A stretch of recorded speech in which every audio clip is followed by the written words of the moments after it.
Hi friends, నేను మీ Saritaraj. Welcome back to Sarita's cooking videos.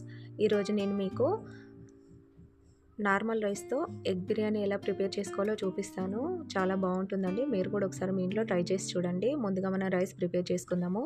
దానికోసం స్టవ్ ఆన్ చేసి ఒక గిన్నె పెట్టుకొని అందులో ఆయిల్ వేసుకొని వెయిట్ చేసుకుందాము. అందులో 4 యాలకులు, ఒక దాల్చిన చెక్క, 4 లవంగాలు,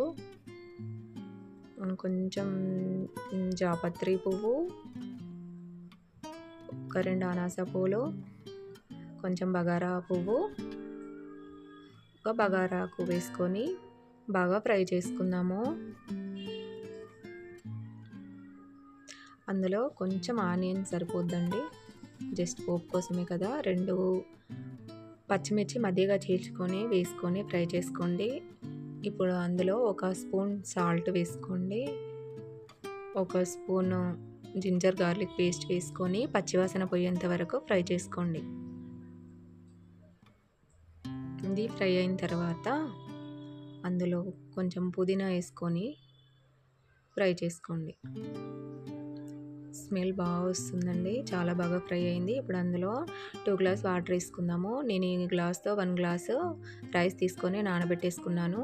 దానికి డబుల్ వాటర్ వేసుకోవాలంటే 2 గ్లాస్ వాటర్ వేసుకొని వాటర్ బాయిల్ చేసుకుందాము. ఇప్పుడు ఈ గిన్నెని వేరే స్టవ్ పైకి షిఫ్ట్ చేసుకొని మనం బ్రౌన్ ఆనియన్స్ కోసం ఒక పాన్ పెట్టి అందులో ఆయిల్ వేసి మనం ఆనియన్స్ వేయించుకుందాం. ఇప్పుడు ఇవి వేగేలోపు మనం ఒకసారి రైస్ వాటర్ బాయిల్ అయ్యే లేదో చూసుకుందాము. చాలా ఎసరు వచ్చింది కదా. ఇప్పుడు అందులో రైస్ వేసుకొని సిమ్లో పెట్టేసుకుందాము స్టవ్ని.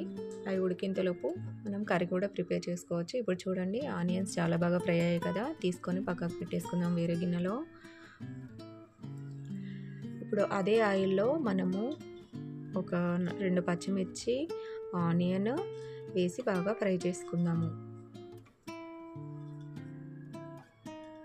ఇప్పుడు అందులో 1 స్పూన్ జింజర్ గార్లిక్ పేస్ట్ వేసుకొని పచ్చివాసన పోయేంత వరకు వేయించుకొని అందులో ఒక స్పూన్ పసుపు వేసుకొని వేయించుకుందాము.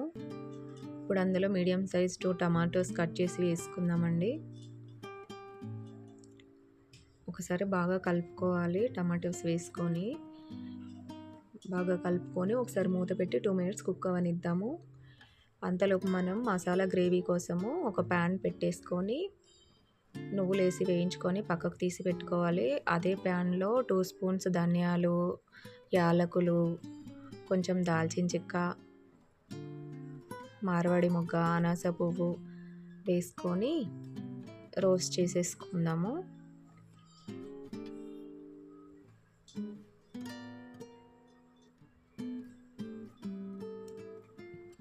ఇవి రోస్ట్ అయిన తర్వాత ఒకసారి కలుపుకొని, చాలా రోస్ట్ అయింది కదండి, తీసి మనం పక్కకు పెట్టేసుకొని మిక్సీ పట్టి పక్కకు పెట్టుకుందాం. అది ఇప్పుడు చూద్దామా. రైస్ 75% ఉడికిపోయిందండి.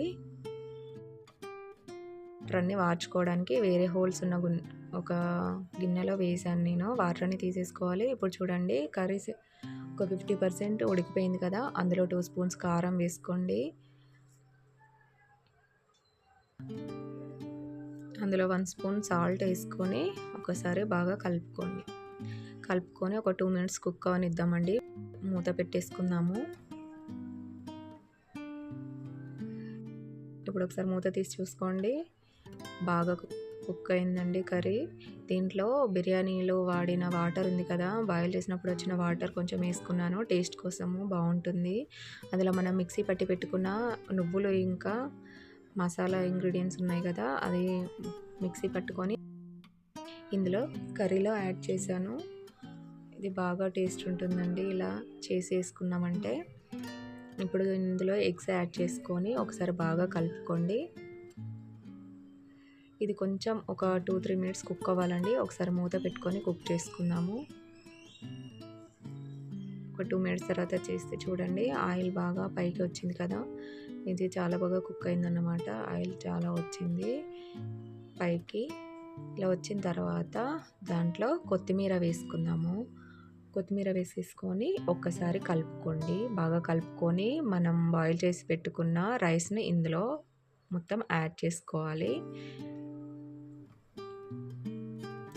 కొంచెం కొంచెంగా యాడ్ చేసుకుంటూ స్ప్రెడ్ చేసుకొని మొత్తం రైస్ వేసుకున్న తర్వాత దానిపైన మనం వేయించి పెట్టుకున్న బ్రౌన్ ఆనియన్స్ పైన వేసుకోండి.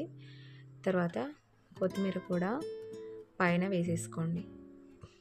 దీన్ని లో ఫ్లేమ్లో మనం ఒక 15 మినిట్స్ కుక్ చేసుకోవాలండి.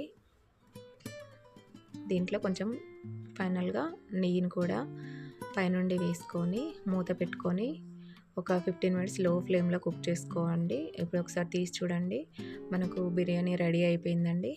ఇప్పుడు ఒకసారి ఒక సైడ్ నుంచి ఒక గంటెతో తీసి చూద్దాము. దీంట్లో వేరే కర్రీ కూడా అవసరం లేదండి, గ్రేవీ చాలా బాగా వస్తుంది. ఒకసారి మీరు కూడా ట్రై చేసి చూడండి, చాలా టేస్టీగా ఉంటుంది.